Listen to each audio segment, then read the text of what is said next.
Emptiness carries a password, and it only reveals itself to those who know how to sustain the space between the end and the new beginning. We keep accelerating everything: tasks, thoughts, reactions. We breathe as if running away from ourselves. But there is a moment, tiny and ignored, where time bends. Right after exhalation and before the next inhalation. For seconds in which nothing happens. And precisely because of that, everything can happen.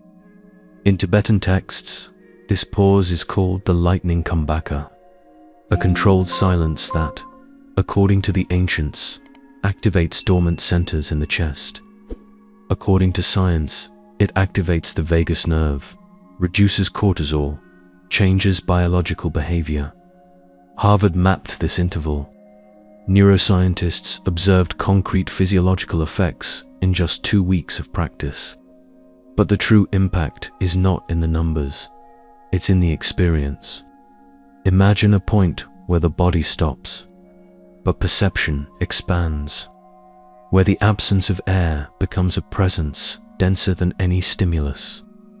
This episode is about that point, about the pause that reconfigures, the absence that reveals, the interval that rewrites. Because maybe it's not what you breathe that transforms, it's what you decide not to fill. Waking up already feeling late, jumping from task to task as if trying to survive an invisible avalanche. Responding, reacting, producing, solving, and repeating. This is the norm, and almost no one questions it. But within this timed routine, a subtle pattern starts to settle in. The body never slows down, the mind never returns, and the breath never pauses. We are living in a continuous cycle of microtensions, and since there is no interval between them, the nervous system can't find a moment to regulate, dissolve, restart. That's when the noise builds up, not only in the environment, but inside. Anxiety grows without a defined shape. Exhaustion appears even when you did nothing, and the feeling of being disconnected from yourself starts to seem normal. But there is a way back. It doesn't require time, escape, or absolute silence. It only requires a decision to stop for 4 seconds. 4 seconds of not doing, of not filling, of sustaining the space between 2 acts, like someone remembering it's possible to breathe differently. In that interval, the system regains its axis, and with it, the perception of what is essential. This episode is for those who feel they are always on the edge, for those who want to learn to return to the center without leaving the place. Because what may be missing is not time, it's pause. But the current world does not grant this space. In the logic of constant productivity, any interval seems suspicious. The culture of performance demands continuity, even when the body begs for rhythm. Stopping has become synonymous with weakness, silencing a sign of unproductivity. What few realize is the side effect of this forced continuity. Breathing poorly becomes standard, sleeping poorly, normal, feeling disconnected, fragmented, anxious, inevitable. But this feeling of misalignment does not arise by chance. It is born from the absence of interval. Imagine a song without pauses. Imagine a heart that only contracted without relaxing. Imagine a breath that never finds a space to rest. That is exactly what many live through without noticing. A constant flow of stimuli with no space between them. And when the space disappears, the possibility of integration disappears with it. That's why the pause is so necessary. Not as rest, but as a reset. The 4-second silence after exhalation may seem too small to provoke change, but this instant is like the gap between thoughts, where consciousness is born. The Tibetan tradition was already teaching this, and now science is beginning to confirm it. This episode does not propose a breathing miracle. It proposes a shift from haste to presence, from automatism to choice, from noise to center. Because what causes imbalance is not always excess. Sometimes it's the lack of space between one act and the next. In 2010, Emily Parker was a correspondent for a British newspaper and was traveling across Nepal investigating border disputes. She was mistakenly detained in a remote village and taken to a small stone cell. No heater, no window, just a thin blanket and the biting cold typical of the Himalayas in March. In the first hours, she tried to stay calm. In the first days, her body began to fail. Her fingers lost sensitivity. Her face burned from the inside out. She trembled, cried, breathed shallowly. Until one morning, a monk who provided occasional assistance to the detainees taught her a practice. Exhale slowly, and then wait. For seconds, just that. The instruction was simple, but in the context she was in, it seemed absurd. Even so, Emily tried.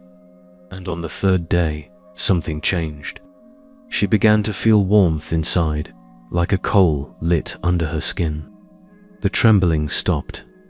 Her mind, which before spun in spirals of fear, entered suspension. She would breathe, pause, and the body began to remember how to sustain itself. Upon returning to London, she handed over her records to researchers at the journal Respiratory Medicine. A thermographic analysis showed the unexpected. Her body temperature had remained stable, even in conditions that challenge human physiology. The secret was not a belief, it was the pause. Today, Emily describes the practice as a code that activated a forgotten intelligence. According to her, it was as if, between one breath and another, the body silently reorganized itself. What for her was a discovery in a state of urgency has always been a central principle of sacred breathing for Tibetan masters. In manuscripts preserved in the library of Lhasa, there is a little publicized practice described as lightning kumbhaka, the brief and conscious pause right after exhalation. It is called lightning, not for its speed, but for its subtle power, an internal flash capable of illuminating regions of the body rarely accessed by common attention. According to these texts, the exact moment after exhalation carries a unique potential there. When the air has already left and has not yet entered again, the energetic heart opens. It's as if the absence of physical movement opened a deeper listening. This tradition has always been treated as spiritual, but today science is beginning to reveal that emptiness has structure and impact. Researchers from Harvard Medical School, in a study led by Brown and Gerbarg in 2020, observed that the 4-second post-exhalation pause, when practiced consciously, activates the vagus nerve with high intensity. This nerve is responsible for regulating the autonomic nervous system, reducing heart rate and signaling to the brain that there is no threat. As a consequence, cortisol levels, the stress hormone, dropped by an average of 13% after just 14 days of practice. The most remarkable thing is that these results did not require isolation, nor years of discipline, just presence. 4 seconds of suspension, 4 times a day. The tradition said, illuminate the hidden petals of the heart. Science responds. The pause activates the emotional regulation center. 2 different languages describing the same map. It's not about controlling the mind. It's about stopping movement long enough for the body's intelligence to emerge. The lightning is not in the air that enters. It's in the instant when it stops, and the invisible finally reveals itself. The pause so far has already proven capable of calming the system, reorganizing focus, and opening internal space. But what science recently revealed takes this phenomenon to a deeper dimension, the cellular level.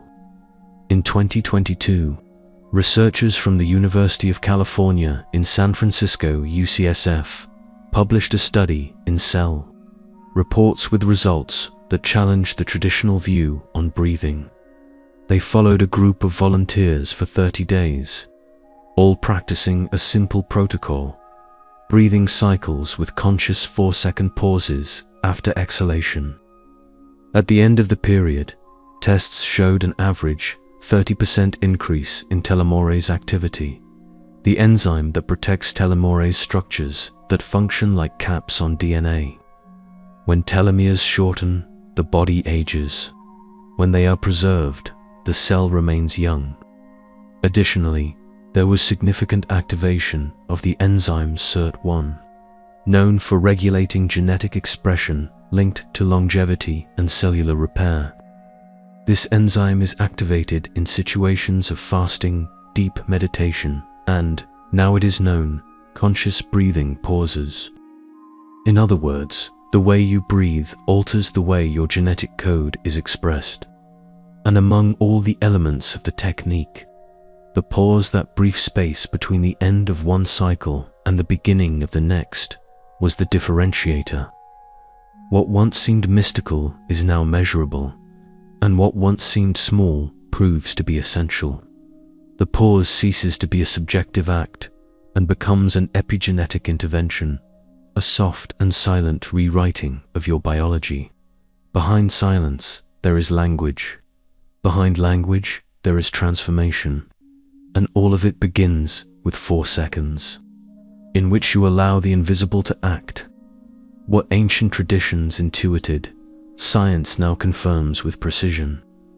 But beyond laboratory data, there is an impressive convergence between subjective reports, spiritual practices, and clinical observations regarding the impact of breathing pauses. At mindfulness research centers, such as the Mindfulness Research Institute, similar effects to the 3369 protocol were recorded when post-exhalation pauses were introduced. Reduction of anxiety episodes, improvement in immune response, increase in heart rate variability, all achieved with simple insertions of intentional pauses throughout the day.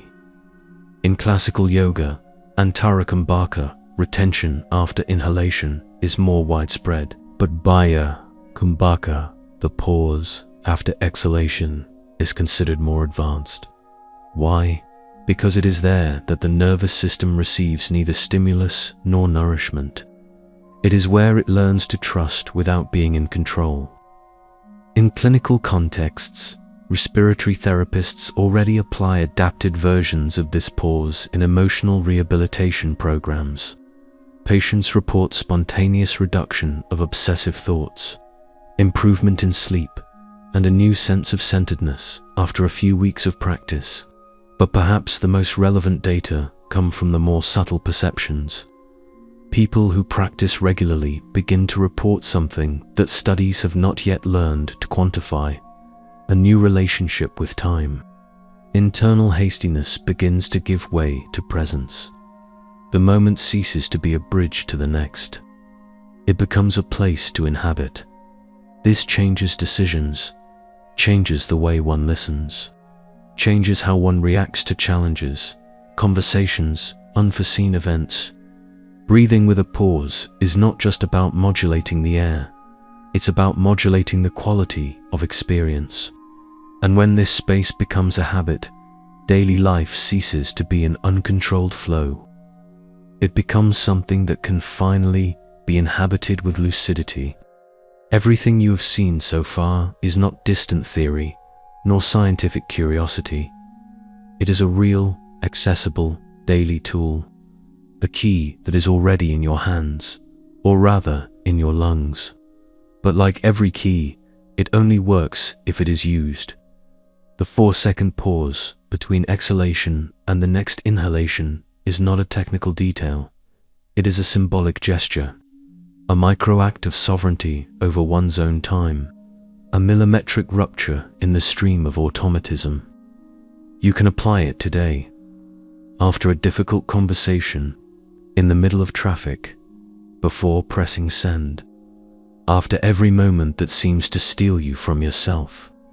And maybe that's where true transformation happens. Not in grand events, but in those intervals where no one else sees, and you decide to reappear. The writer and physicist David Bohm, when speaking about thought and time, wrote, "The interval between thoughts may be the opening for something different from anything we have ever known. This pause is not just absence. It is a gap where choice is born, where repetition loses strength, where a new vibration begins to form, not in the external world, but in your way of being in it." Practicing this pause does not require more hours in your day. It requires more presence in the hours you already have. And when this becomes a habit, time stops running over you. You begin to shape it from within. Because there is a point between the air that leaves and the air that enters, where life asks for passage, and those who know how to listen cross over differently. This was the second episode of the series Alchemy of Sacred Breathing. Leave your like, subscribe to the channel, and activate notifications to follow the next episodes. In the comments write, "I honor the space between cycles and affirm your commitment to conscious pause." Share this content with someone who needs to rediscover their own rhythm, and click on the screen to watch another transformative video from the channel. If you haven't seen it yet, watch the first episode of the series by clicking on the playlist. Remember, those who learn to pause with intention transform time into sacred territory.